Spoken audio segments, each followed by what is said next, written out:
Vice President Jojo Marbinay, Secretary Maros and members of the Cabinet present, Senator Maria Lourdes Binay, Dr. Ricardo De Leon, Police Chief Superintendent Armando Ramolete, Police Deputy Director General Leonardo Espina, Jail Chief Superintendent Johnny Mamaril, Fire Chief Superintendent Ariel Barayuga, Representative Roy Loyola, Representative Bumble Tolentino, Governor Juanito Victor Rimulya, Mayor Maria Lourdes Poblete, former Representative Plaridel de la Baya, former Mayor Fred Lim, AFP Chief of Staff General Gregorio Catapang, graduates of the PNPA Lacandula class of 2015 and their families, the Corps of Cadets of the PNPA, fellow workers of government, honor guests, mga minamahal ko pong kababayan, magandang tanghali po sa inyo lahat.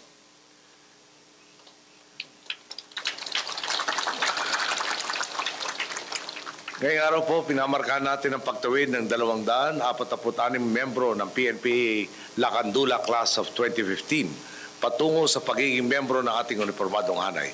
Kasama ang inyong mga magulang at kaanak, pati na ang inyong mga guro at pinuno sa PNP, PJMP at BFP. Binabati ko po kay lahat. Lalo pong nagiging makabuluhan ang pinili niyong ipangalan sa inyong sarili. Ngayong naging bahagi na ng ating pambansang kamalayan ang ginawang kabayanihan ng 44 na magigiting na membro ng Special Action Force. Hindi matatawaran na yung pinakita nilang halimbawa bilang lahing kayumanggi na handang ialay sa bayan ang dugo at lakas. Sigurado kong kasama ang kanilang sakripisyo sa mga nasa isip nyo ngayon pumapasok kayo sa bagong yugto ng inyong pagiging lingkod bayan. Bilang mga pulis, malalagay kayo sa sitwasyon kung saan nakasalalay sa inyong pagkilos at pagpasya ang buhay ng ating mga kababayan, pati na ang sarili ninyong buhay at ng inyong kasamahan. Inaasahan ko na gagamitin niyo ang inyong pagsasanay at lahat ng natutunan dito sa PNPA hindi lang upang magtagumpay ang inyong mga misyon, kundi upang mapangalagaan ang kapakanan ng bawat isa. Tiyak ko po na sinusundan ninyo ang mga balita at komentaryo tungkol sa Oplan Exodus. Ang iba sa mga ito ay nagsilbing inspirasyon para sa mga batang pulis na katulad ninyo at nagpataas ng pagtingin ng mga Pilipino po sa buong kapulisan. Pero sa kasamaan palad, marami rin sa mga ito ang nagdulot ng kalituhan kung di man ang galit sa ating mga kababayan. Ngayon po, may dalawang ulat na mapapagkunan ng impormasyon hinggil sa mga naganap sa Mamasapano.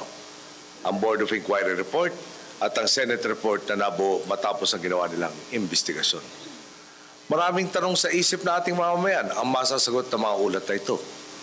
Sumasangayon po ang dalawang ulat sa mga nauna na nating pahayag tungkol sa mga detalye ng operasyon. Sa katunayan po, pinagtitibay ng dalawang report ng ating posisyon sa simula pa lang na malaking pagkakamali ang kawalan ng koordinasyon sa AFP.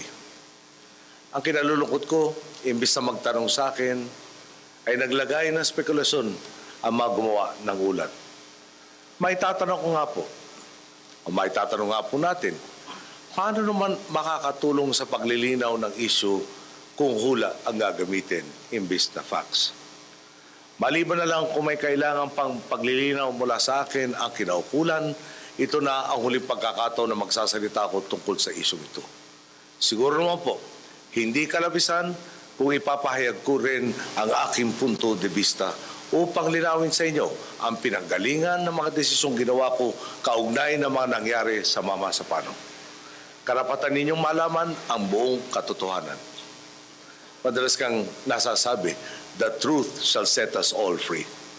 Marahil po, ang pinakamahalagang kailangan kong sagutin ay isang tanong nagmula sa ama sa ating sa ama ng isa sa nasawi nating SAF Commando.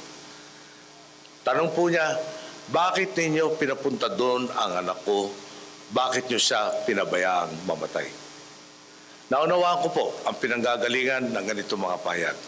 Paulit-ulit kong binabalikan ang mga alam ko tungkol sa nangyari at iniisip kong kung nagkulang ba ako at kung may iba pa akong dapat nagawa. Bibigyan ko po ng diin. Hindi ko hahayaang pumunta sa isang tinaguriang suicide mission ang sino man sa ating uniformadong hanay. Kapag nakita kong lubang peligroso ang isang operasyon, ako ang pinakaunang magsasabing huwag na itong ituloy. Pero sa pinakita sa aking bersyon ng plano, nakumbinsi ako na talagang pinaghandaan ito at magiging maayos ang pagpapatupad dito. Ipinagpalagay din nating masusunod ang lahat ng inutos natin, lalo pat mga profesional ang ating mga nakakausap hinggil dito. Ang sa akin lang po, subukan rin sana ninyong ilagay ang sarili ninyo sa sitwasyon ko. Kung sa umaga pa lang nauna akong pinadalhan ng mensahe, tinapat na ako at sinabing, Sir, nagigipit na kami. Hindi po namin nasunod ang sinabi ninyong koordinasyon, kaya mabagal ang usad ng armed forces. Pwede po ba ninyo kaming tulungan mapabilis ang responde? Kung naalaman ko ito agad, sa tingin niyo ba, hindi ako gagawa ng paraan para tulungan ang ating hanay? Pero alam niyo naman po ang nangyari. Noong umaga na ika-25 ng Enero, wala pong masasabing urgency ang ipinadala nilang text o mga text sa akin. Ang dating nga po sa akin, tapos na o patapos na ang nangyayari sa Mama Sapano dahil sumasakloro na raw ang ating mga mechanized units at artillery.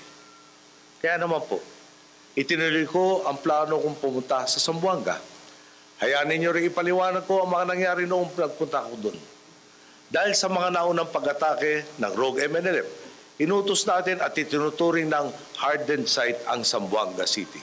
Ibig sabihin po nito, pinagtibay ang mga pulisiya sa seguridad para mapigilan ang mga terorista sa kanilang mga masasamang balak. Pagdating ko po doon, pinakitaan ako ng mga litrato ng kotse na ginamit sa pambobomba. Pati na ang bahay na pinanggalingan ng kotse ito, may surveillance hanggang doon sa lugar kung saan pinasabog ang bomba.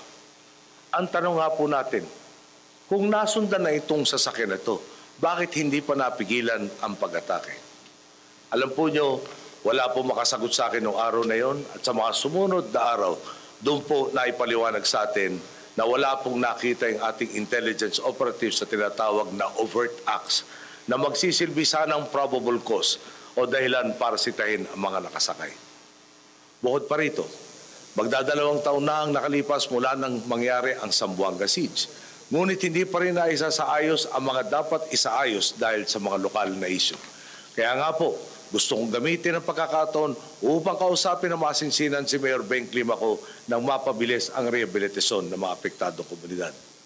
Habang inaasikaso ko po ang mga ito, naisip ko na tapos na o patapos na ang nangyayari. O ang nasa isip ko po ay tapos na o patapos na ang nangyayari sa Mama Sapano. Ipapaalala ko lang po, paggabi na nang inabisuhan ako sa tunay na kalagayan, hindi po noong 55th, pero noong 84 na tinagdalang Seaborne Company. Ang sabi sa akin, mahirap na raw pong mag-link up dahil padilim na at may panganib ng friendly fire. Hindi po tayo pumayag na kinabukasan pa makukompleto ang pagli-link up. Sabi ko po sa kanila, hindi ba natin brothers ang mga nagigipit? Hindi ba dapat gumawa tayo ng paraan? Inutos ko nga po na gumawa ng plano para makalink up sa lalong madaling panahon at maisalba ang 84. Ang pinaka-minimum na papayagan ko ay dapat mabigyan sila ng ayuda tulad ng gamot at resupply ng bala kung talagang imposibleng makapag-link up. Sa mata po ng Diyos, totoo po ang sinasabi ko sa inyo. Pero patid ko na may ilang sarado na ang isip at hindi na makikinig kahit ano pa ang aking sabihin. Ngayon po, pwede akong magbigay ng mahabang paliwanag tungkol sa peligrong dinadala nila Marwan at Usman sa ating mga kababayan. Pwede ko rin i-detalye ang mga naging problema at pagkakamali sa isinagawang operasyon. Ngayon nga po, nailahad ko na ang lahat ng pinagdaanan ko at ang mga hawak kong impormasyon noong araw na yon. Meron po kayang makakapagsabi ng totoo na kaya niyang higitan ang mga nagawa natin sa impormasyong tanga natin noong mga araw na yun upang tugunan ang sitwasyong hindi man niya batid. Pero batid ko po, walang salitang sasapat upang maipaliwanag ang pagkamatay ng ating mga gigiting na pulis. Hindi magpapakasya o magpapakasaya sa anumang ulat o talumpati ang lungkot na nararamdaman ng isang magulang na nawalan ng isang mabuting anak. Ang magagawa ko na lamang, matapos masabi ang lahat ng dapat sabihin at magawa ang lahat na dapat gawin, humingi po ng pangunawa. Gaano man katindi ang galit ko sa ginawang pagsuway sa ibinigay kong utos, gaano man ang pagsisisi ko sa pagtitiwala sa mga taong itinago sa akin ng totoo, hindi ko mabubura ang katotohanan. Patay na ang 44 na membro ng ating kapulisan. At nangyari ito sa panahon ng aking panunungkulan. Dadalhin ko, at ulitin ko po, dadalhin ko ang katotohanan ito hanggang sa aking mismong libingan. Ulitin ko po sa inyo. Bilang Pangulo, pasang ko ang responsibilidad para sa anumang resulta, sa anumang tagumpay, pasakit o trahedya na maaari nating matamasa sa paghahangad ng pangmatagalang seguridad at kapayapaan. Ikinalulungkot kong may mga pamilyang nawalan ng asawa, ama, kapatid, anak dahil sa nangyari sa Mama Sapano. Ikinalulungkot kong sa pagnanais kong bigyan ng espasyong magluksa ang mga makakita sa unang pagkakataon ng nasawi nilang kaanak ay may mga nag-isip na ako'y manhid at walang pakikiramay. Ang intensyon ko noon ay makatulong sa paghilom. Ang gusto ko po sana, kapag may nagtanong ng ano ang nangyari, bakit sila namatay, ano na po ang mangyayari sa amin, ay may dala na akong malinaw na sagot.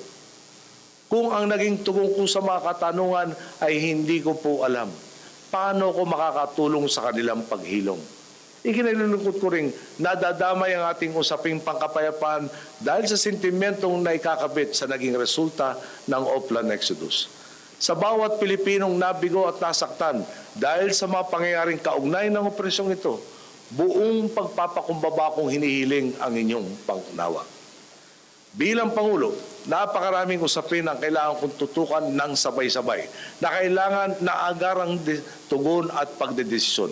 Responsibilidad ko ang 100 milyong Pilipino sa loob at labas ng ating bansa. Opo, ako ang Pangulo, pero tao rin ako.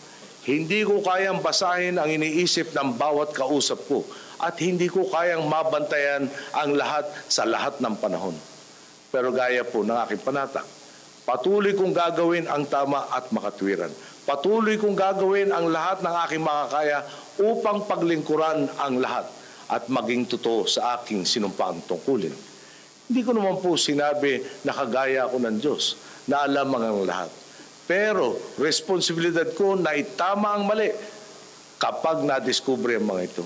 Kaya sinisiguro ko po sa inyo, nirerespeto natin ang tamang proseso, mananagot ang dapat managot. Naunawaan ko kung bakit napakataas ang hinihingi ng mga Pilipino sa kanilang pinuno. Matagal silang napagnakawan ng buwis ng kanilang pinaghirapan. Binaliwala ng ilang taon ang kanilang kapakanan. Mahabang panahong ipinagkait sa kanila ang nararapat lang na dapat ay sa kanila. Nung tumakbo ko sa pagkapangulo, sinabi ko sa inyo, hindi po ako magnanakaw. Inimbitahan ko kayong lahat na tahakin ang tuwid na landas, na baguhin ang lumang sistema. Ibinigay niyo sa akin ang inyong suporta. Nang sumumpa ko sa aking tungkulin, sinabi ko naman, wala nang wangwang. Tatapusin na natin ang sistemang ilan lang ang nakikinabang habang nagdurusa ang ating mga kababayan. Matapos ang 4 at 9 na taon ng aking panunungkulan, nakikita na po nyo ang pagbabago. Pinatag natin ang mga lubak sa ating sistema. Tinugos natin ang mga tiwali. Ibinalik natin ang tiwala ng sambayanan sa pamahalaan. Ang dating bansag sa ating sick man of Asia na palitanan ng Asia's Rising Tiger. Sa pagunlad nga po ng ating ekonomiya, nabigyan tayo ng higit na kakayahan upang tutukan ang makakulangan sa kasanayan at kagamitan ng PNP, BJMP at BFP. Noong araw nga, ang pananaw sa kapulisan, kapag binigyan mo ng armas, maaagaw lang ng NPA.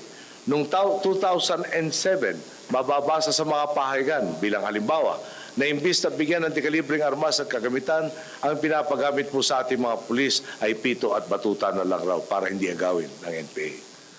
Ang tanong nga po natin, paano kaya makakalaban kung ang makakaenkwentro ninyo ay may dalang M16? Sa ating pagtahak sa tuwid na landas, patuloy natin tinutugunan ang mga dinatnan nating kakulangan sa inyong hanay. Ang agad natin, lalong mapaulad ang inyong kasanayan para sa tinaguriang shoot, scoot, and communicate. Noong 2014 pa lang, naisara na natin ang kakulangan ninyo sa mga pistola na makabili tayo ng 74,800 79 na Glock na 9mm pistols para sa inyong hanay. Nariyan din ang 12,379 handheld na radios. Nandiyan rin ang 144 na patrol jeeps na ipagkaloob na natin sa PNP mula 2010 hanggang 2014. Nitong Marso naman, nakapag-hire na tayo ng 4,859 non-uniform personnel para tumutok sa gawaing administratibo sa inyong ahensya upang madagdagan naman ang bilang ng mga pulis na nagpapatrolya sa komunidad. Noong nakaraang taon din po, 9,860 PO1 positions na ang napunuan natin. Ngayong taon, naglaan na tayo ng 1.64 billion pesos para madagdagan pa ng 10,000 ang PO1 positions. Para naman po sa Special Action Force, pinag-aaralan natin na mabuti ang mga aral mula sa Mama Sapano upang higit na masiguro ang minimal risks kapag may operation. Daragdagan pa natin ang kanilang pagsasanay at kagamitan at ibubuhos ang lahat ng pagkalingang nararapat bilang isang elite unit ng PNP. Ang hamo nga sa susunod na pinuno ng ating pambansang kapulisan, maglatag ng plano upang higit pang mapagtibay ang pagkakaisa ng ating mga pulis. Baguhin na natin ang kultura na parang may magkakahiwalay na tribo sa PNP. May bata si ganito, may bata si ganyan. Iisa dapat ang ating paghakbang upang maging epektibong tagapagbantay ng ating mamamayan. Tunay nga po, napakalaki na ng ipinagbago ng pagtrato ng pamahalaan sa ating mga pulis. Ngayon, mataas ang kanilang moral at mahaba ang listahan ng kanilang pagpapakitang gilas. Halimbawa nito, si Senior Inspector Charity Galvez na pinumunuan ng kanyang pangkat sa harap ng pag-atake ng 250 NPA sa kanilang presinto noong 2011 sa Agusan del Sur. Matagumpay rin na ipagtanggol ng mga pulis natin kamakailan sa Mati City, Davao Oriental ang kanilang presinto matapos sa matake ang tinatayang 80 rebelde. Nariyan ang kwento ni PO3, Edlin Arbo, na walang alinlangan tinugis ang isang hold-upper sa nasa kanyang jeep kahit na off-duty siya at walang dalang baril. Nung manalasa ang bagyong Yolanda, naglakad ng 6 na kilometro si Inspector Marjorie Manuta para makatulong sa mga kababayan nating nasa lanta. Marahil, naalala rin nyo ang kwento ng 4 nating rookie police women na buong tapang na umarap sa Martillo Gang sa Mall of Asia nitong 2014. Sa paglaban naman sa krimen, katangi-tangi din ang resulta ng operasyon ng PNP sa ilalim ng pangangasiwa ni Secretary Mar Rojas ng DILG at ng NAPOLCOM at ng buo ng ating PNP leadership. Mula nga po nang inatasan natin siya natutukan ng pagsakpo ng krimen, lalo na sa National Capital Region at tinunsad ng Oplan Lambat Sibat noong nakaraang taon, ang dati-dati 718 insidente kada linggo ng general criminality rate noong Enero hanggang Hunyo ng 2014, napababa sa weekly average na 471 nitong nakaraang 4 na linggo. Ibig sabihin po, bawat linggo, 447 insidente nating mga kababayan, halo ang nailalayo na sa kapahamakan. O maganda pa, naibaba pa natin sa 400 ang general criminality rate noong nakaraang linggo. Dahil nga po nakikita natin na epektibo ang inisyatibang ito, ilulunsod na rin natin ang Oplan Lambat Sibat sa iba't ibang pang mga rehiyon. Malinaw po, habang kinakalinga ng Estado ang ating mga pulis ay lalo namang silang nagiging mahusay sa pagkalinga sa ating mamamayan. Ang nangyaring transformasyon sa inyo pong mga hanay ay bahagi lamang ng malawakang pagbabagong nagaganap sa ating lipunan. Bibigyan ko ng din, pagbabago ang pinangako ko sa inyo at pagbabago ang inaani natin ngayon. At wala akong balak na itigil ang pagsulong ng reforma sa nalalabing may 1 taon at 3 buwan ko sa pwesto. Sa patuloy na pagtitiwala at sa pakipagtulungan ng bawat disente Pilipino, masisiguro nating hindi na makakabalik ang lumang sistema kung saan nagdurusa ang napakarami habang nagpapakasasa ang iilan. Sa mga magsisipagtapos, mapalad kayo dahil ang darating niyong PNP ay mas moderno at mas kumpleto sa kasanayan at sa kagamitan. Ang hamon po sa inyo, sundan kung di man higitan ang mabuting halimbawa ng mga nauna sa inyo. Sa bawat kriminal na inyong mahuhuli, sa bawat suhol na inyong tatanggihan, at sa bawat pagpapakita ninyo ng tapang sa panahon ng sakuna, makakapag-ambag kayo sa higit na kaligtasan ng kalakhang lipunan. Sa ganitong paraan, magdadala kayo ng karangalan hindi lamang para sa inyong mga sarili, kundi pati sa inyong mga mahal sa buhay, sa inyong uniforme at sa ating nambayan. Buong pagmamalaki ninyong masasabi, kayo nga ang lahing kayumanggi na handang ialay sa bayan ang dugo at lakas. Magandang araw po, maraming salamat at muli binabati ko kayo lahat.